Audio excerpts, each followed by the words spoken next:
Hello, everybody. So, this is the recorded version of the physical wellness workshop. I did this probably once before.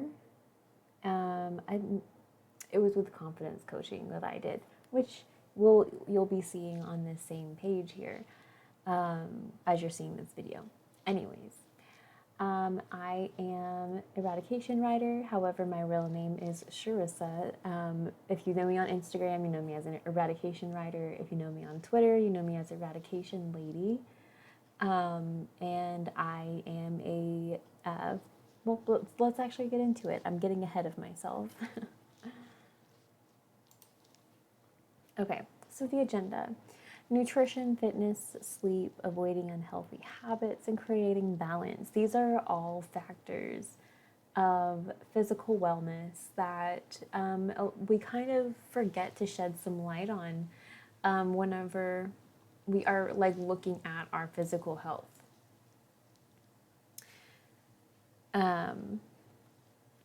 So we're going to look into nutrition first. We look at the reduction in chronic disease risk. So, instead of having like cardiovascular diseases or things that are usually linked to basically your overall health, really any disease that you could think of that could alter your life.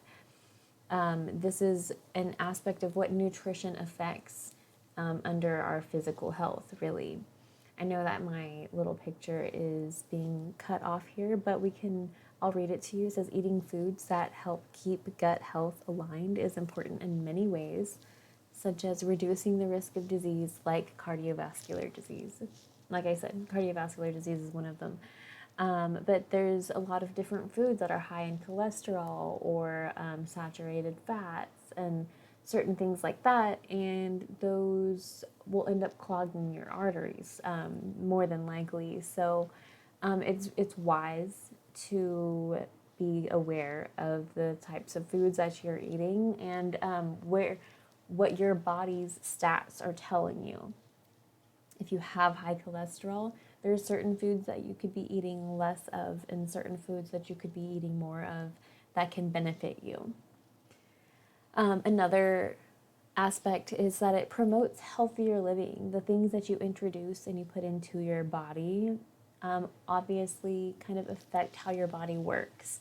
It's almost like I'm sure I have some car enthusiasts in the audience who might be able to make sense of this, but if you if you invest a lot of money into a vehicle, then it makes sense that you only want to put the best products into that vehicle. You only want to put the best fuel, the best energy, the best oil, or whatever, however the contraption works. You want to put the best of the best in there in order to elongate or create a longer, span of life, like longevity for this vehicle.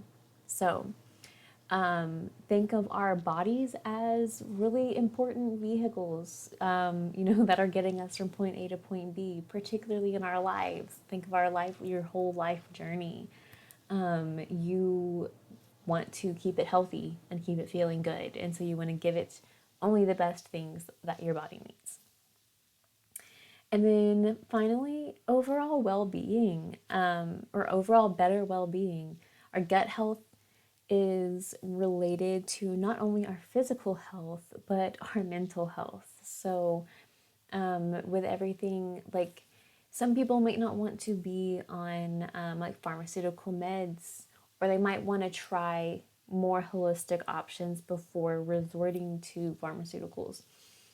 And there are certain foods or certain nutrient-rich foods that directly benefit your gut health and will also influence the overall well-being of your mental health as well. So, important things to keep in mind. Nutrition. Nutrition is definitely one of those important things. Next, we have fitness. So here are a few different things that kind of play into the whole fitness aspect of things. We have flexibility.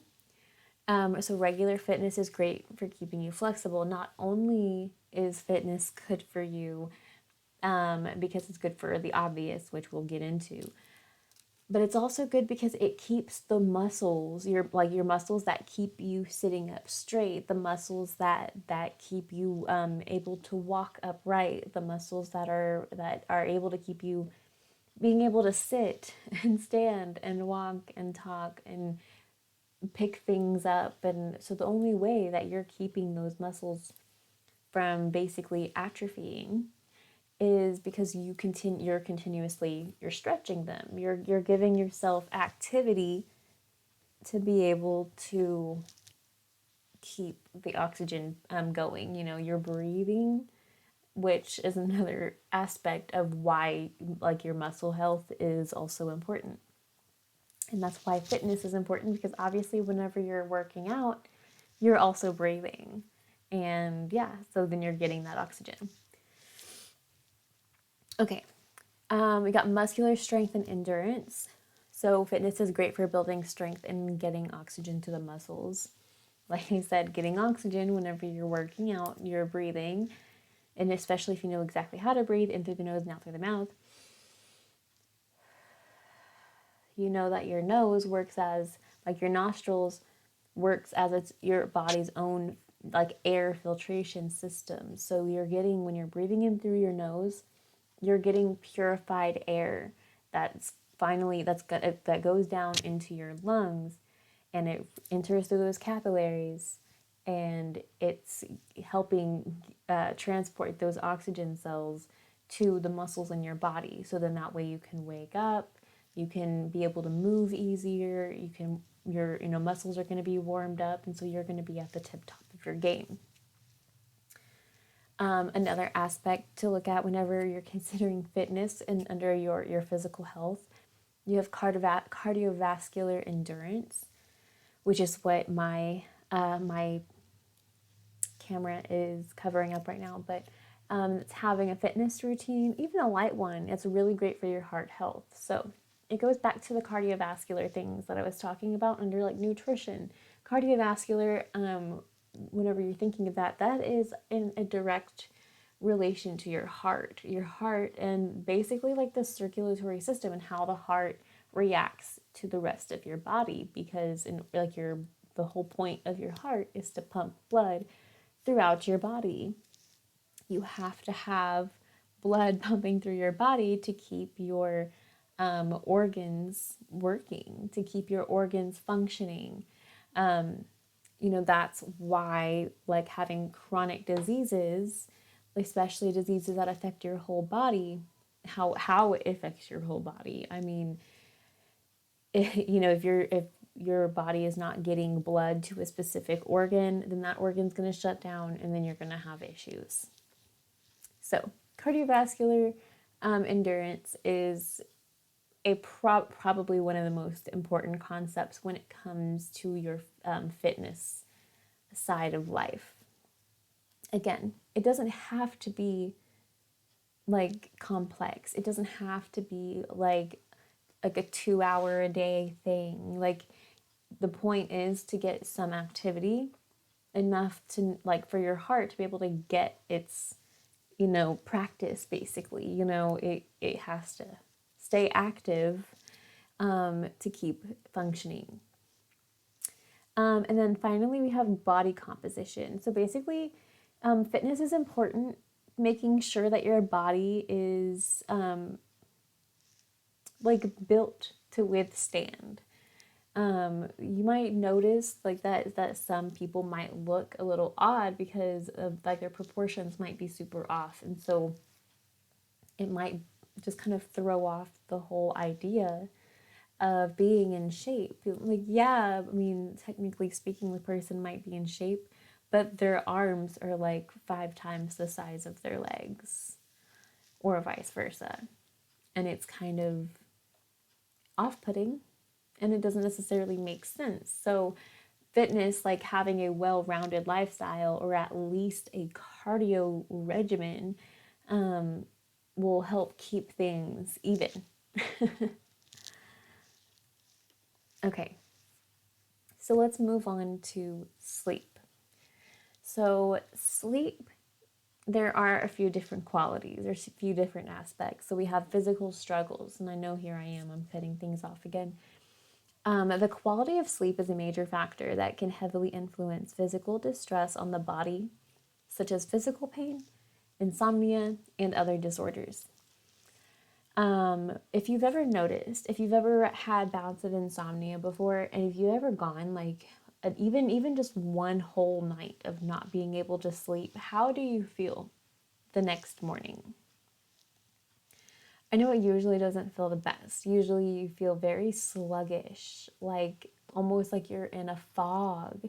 Like it almost doesn't seem real. But you want to sleep, but you just can't. And that can be a really interesting experience. So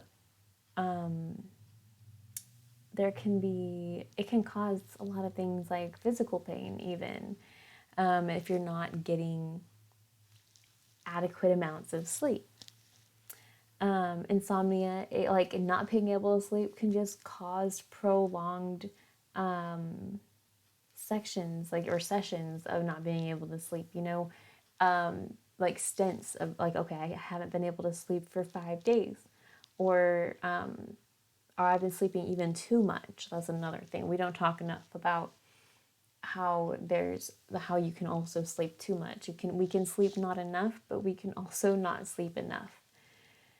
Or we can sleep, yeah.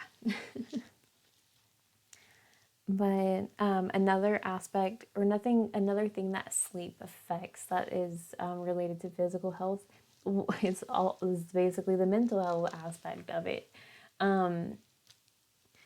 Mental health, which we'll get into more like deeper tomorrow or in the next video, but poor sleeping habits can also negatively impact mental health, contributing to depression and other struggles related to mental health disorders. We normally see in cases of depression where there'll be like that's usually one of the signs, is that the person is sleeping too much, because they basically lack the motivation to be able to get out of bed and like self-care. But also depression can also cause insomnia. I struggled with insomnia in my depression episodes back in the day, but it was also a roller coaster. Like there were definitely periods of time whenever I struggled with my mental health where I would just rather sleep. I would sleep. So, but not getting enough sleep can trigger mental health issues. Not saying that like it'll trigger an actual disorder or a dysfunction or a syndrome of some sort, but what it can do is it can create those symptoms, and then eventually, with like a snowball effect because of other external factors, then it can end up spiraling into a disorder or a dysfunction or a syndrome. You know what I'm saying? So, and then finally, sleep affects your quality of life overall. If you're not getting good quality of sleep, it's going to affect how you feel every morning of every day. So the overall quality of sleep is also influenced by sleeping habits. Getting enough sleep helps us handle stressful situations healthier than if we were sleep deprived.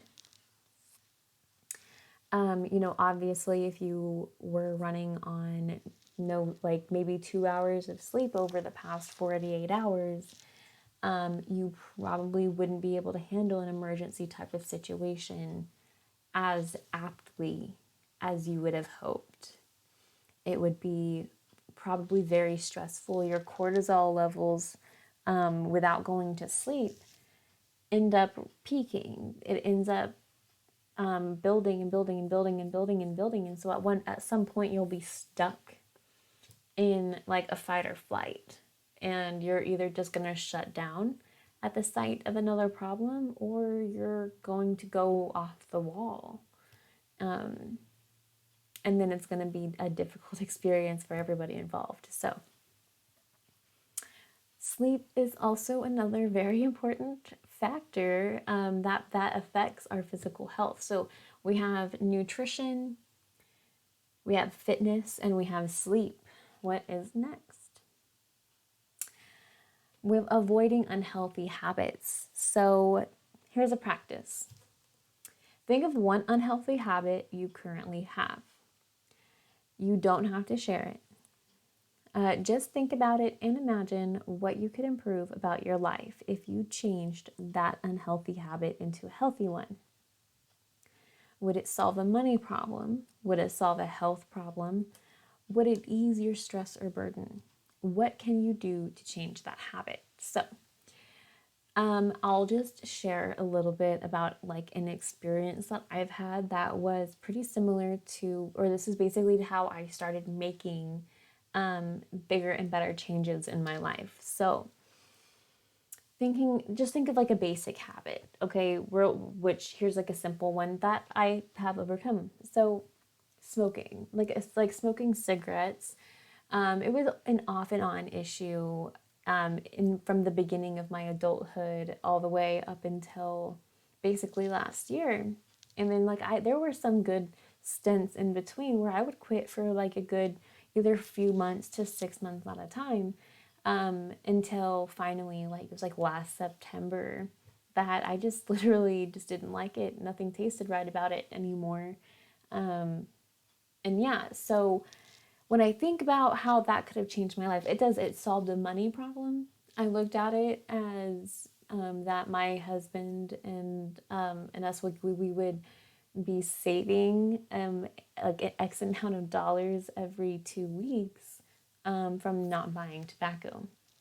But then aside from that, it also, helped solve a health problem. It helped me make healthier choices, healthier decisions for my health, being diagnosed with lupus and having healed from surgery and, a few other things. So overall, it was just a better decision to do that, but also like it affected much more than just my health. It also affected my stress levels, obviously. That ended up improving my mood.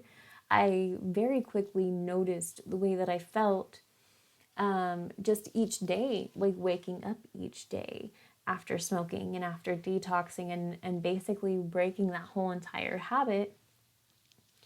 I can't see myself even smoking a cigarette at this point. So, it really, there's a lot of things that people struggle with when it comes to making decisions like that, or avoiding unhealthy habits, or changing unhealthy habits. It's more than just cutting it out and acknowledging how it's going to benefit your life. Like, it literally has to be a specific type of choice. You have to be sure that, like, this is something you really just don't want to do anymore. Like, it really just doesn't gratify the needs anymore. It doesn't satisfy the needs anymore. So, like, for me, it was like the whole act of it just didn't really do anything for me. I'm like, this is disgusting. I hate the way that it makes my mouth feel. I hate the way that it tastes. Like, nothing about it made sense to me. So, yeah, moving on. Now we want to look at creating balance. So again, I'm cutting out, but I'll read it. Define what you think. Define what you think and want. Be specific about what you are passionate about and what you choose to invest your time into, and be intentional about your time. If you want to create a project that, with specific intent, be specific about it. Be specific about what you are shooting for, about what you are trying to dream of, what you are trying to achieve, whatever you are trying to accomplish, whatever the mission is, be specific. You don't have to be specific like in public about it at the moment, But you can definitely be very specific to yourself about it because you're the one who's doing the work. So if you're specific about it, then that in itself lays out the road in front of you. So then if we look at the next, we can look at self-care. Self-care is very important, and not only in mental health, but in physical health. It cuts down on stress, which also impacts physical health. So self-care is another aspect that helps maintain the idea of like equity in your life, or like the balance, because if you're not taking care of yourself, then how are you going to know when you need to take care of yourself, or when certain needs are not being met? Like, unless you're not having, or unless you're having those check-ins with yourself. And then finally, we have the self check in, which is exactly what I was segueing into. When integrating new habits or routines, it's important to build weekly or whatever frequency, like check ins, to check yourself for stressors and if this routine is working for you and your needs. So, like at the end of each week, you can go through your whole agenda from that past week and be like, okay, what exactly didn't work? What felt too stressful? What did I not complete? What can I change to make this flow more easily the next week? But like, that's just an example. That's just something that like I do for myself because I have 3 planners and it makes it a lot easier for me. But if you want to do it monthly, at the beginning of, or like on the last day of each month, you can look at, okay, what did I do this month that was a little stressful? What can I change about this last month for next month to make it less stressful, or make it easier to handle, or make it make more sense, that it just flows? But it can be any frequency. Like, I mean, you can even do it daily if that's something that you want to keep yourself accountable with. But really, weekly, monthly check-ins, or bi-weekly, something that makes sense. So here's how I work with my clients, and this applies in literally almost any scenario, because all I act as is a support, is like a guide to kind of help you like bounce ideas off of, like digest things, make sure that we can see things from all angles. So step one, usually all clients have a free initial consultation where we'll discuss their needs, their specific needs, and then how we can tackle those needs. At the end of the consultation, then we create a plan of action, and like we finalize the frequency of meetings. So at this point, by the end of that first meeting, the client or the prospective client will know what they need or how they feel about the plan, because that's what the whole point of it. Before we even go into creating the plan, it becomes like evident before we even start making those plans. Like, there's obviously like informed consent. Anyway, step two, plans of actions are flexible and personalized and will and can change if needed to fit the new clients or the needs of the client. During plans of action, I'm fully available for questions or support.